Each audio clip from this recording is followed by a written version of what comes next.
கிறிஸ்துவில் பிரியமானவர்களே, இயேசு கிறிஸ்துவின் நாமத்திலே உங்களை வாழ்த்துகிறேன்.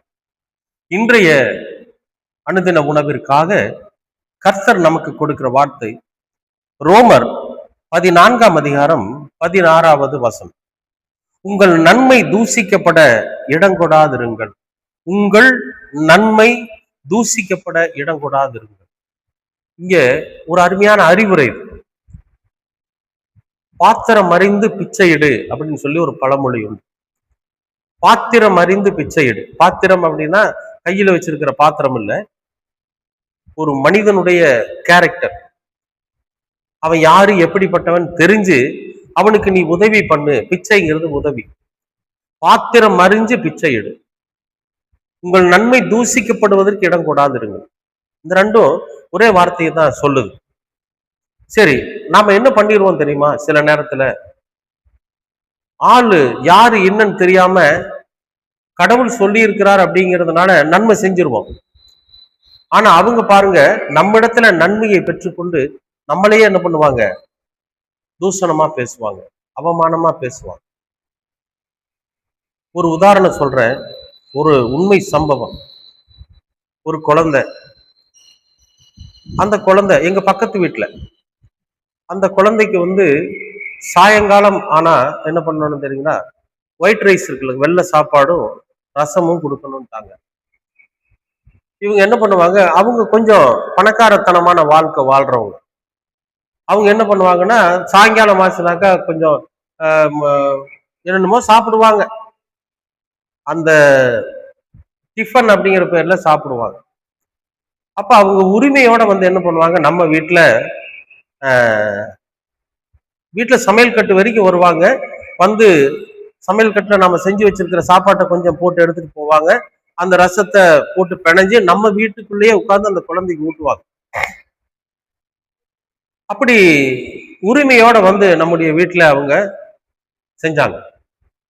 அப்புறம் அவங்களுடைய சொந்தக்காரரு, அவங்களுடைய உறவினர் அப்படி பக்கத்துல குடி வர்றாங்க. வந்த உடனே இப்ப அவங்க எல்லாம் ஒண்ணு சேர்ந்துட்டாங்க. ஒண்ணு சேர்ந்துட்டு நம்மள ஏதாவது ஒண்ணுனாக்கா உடனே அவங்க என்ன சொல்லுவாங்க? அவங்க கிறிஸ்டினுங்க, அவங்க கிறிஸ்டினுங்க, அவங்கள போய் அப்படிம்பாங்க. இன்னமும் கிறிஸ்டியன் அப்படின்னாக்கா ரொம்ப தாழ்வானவங்க மாதிரி அவங்க பேசுவாங்க. நம்ம இடத்துல எல்லாவற்றையும் வாங்கிட்டு இப்ப நம்மள என்ன பண்றாங்க?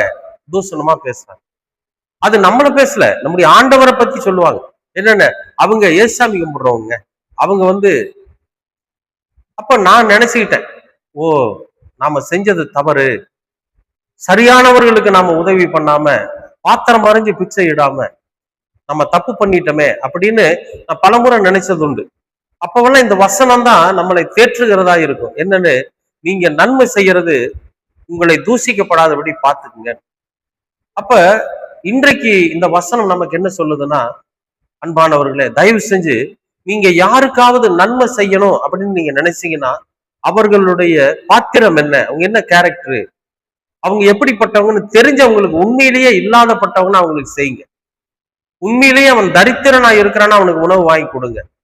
என்னைய ஒரு பிரதர் போன் பண்ணி கேட்டார், ஐயா ஸ்தோத்திரம், உங்களுடைய யூடியூப்ல உங்க செய்தி படிச்சேன், செய்தி பார்த்தேன், ரொம்ப நல்லா இருந்துச்சு, அப்படி இப்படி கொஞ்சம் புகழ்ந்தார்.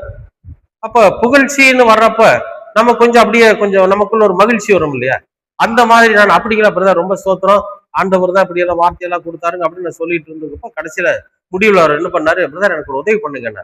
சொல்லுங்கண்ணா, என் மனைவி ரொம்ப உடம்பு சரியில்லாம இருக்கிறாங்க, இந்த மாதிரி எனக்கும் வேலை இல்லை, அதனால ஒரு பணம் ஒரு 500 ரூபா அனுப்புங்கண்ணா. நானே கூலி வேலை செஞ்சுட்டு இருக்கிறேன், கடைநிலை ஊழியரா இருக்கிறேன். நான் இந்த காணொலியை பதிவிடுவதற்கே நான் சொந்த முயற்சியில பண்ணிட்டு இருக்கிறேன். அப்படி இருக்கிறப்ப 500 ரூபாய் எனக்கு கூடிய தகுதி எனக்கு இல்லைன்னு சொல்லி ஒரு 100 ரூபாய் அனுப்பிச்சேன். அப்புறம் ஒரு வாரம் கழிச்சு மறுபடியும் அதே மாதிரி போன் பண்ண ஆரம்பிச்சேன். தொடர்ந்து போன் பண்ணிக்கிட்டே இருந்தார். அப்பதான் நினைச்சேன், ஓ, நம்ம தப்பானவனுக்கு நம்ம பணம் கொடுத்துட்டோம் அப்படின்னு, உண்மை எதுன்னு தெரியாம நாம பணம் அனுப்பிச்சிட்டோம் அப்படின்னு சொல்லி நான் ரொம்ப வருத்தப்பட்டேன்.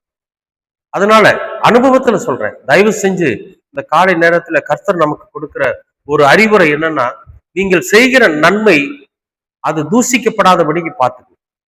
நம்மளையே அவமானப்படுத்தாம, நம்மளையே கேவலப்படுத்தாம, நம்மளையே அவங்க தூஷணமா பேசாதபடிக்கு நல்லவர் யாருக்கு தேவையோ அவர்களை அறிந்து பிச்சை எடுங்க. அவங்களுக்கு தெரிஞ்சு அவங்களுக்கு உதவி பண்ணுங்க. இப்ப இயேசு கிறிஸ்து இந்த உலகத்துல ரத்தத்தை சிந்தினார். யாருக்காக அப்படின்னா, எல்லாருக்காக, போற வரவனுக்காக எல்லாம் சிந்திட்டு போயிடல. எவனெல்லாம் தன்னை உணர்ந்து, தன்னுடைய பாவங்களை உணர்ந்து, தன்னுடைய மீறுதல்களை உணர்ந்து, உண்மையா மன வருத்தத்தோட யாரெல்லாம் தேவ சமூகத்துல தன்னுடைய தவறுகளுக்கு மன்னிப்பு கேட்கிறானோ அவனுக்கு மட்டும்தான் மன்னிப்பு. ரோட்ல போறவனை கூட்டு உன்னை நான் மன்னிச்சிட்டேன்னு சொல்ல. சிலுவையில தொங்கிட்டு இருந்த 2 கல்வனையும் அவர் மன்னிக்கல. ஒரே ஒருத்தனுக்கு தான் அவன் வருத்தம் தெரிவிச்சதுனால அவனுக்கு மன்னிப்பு.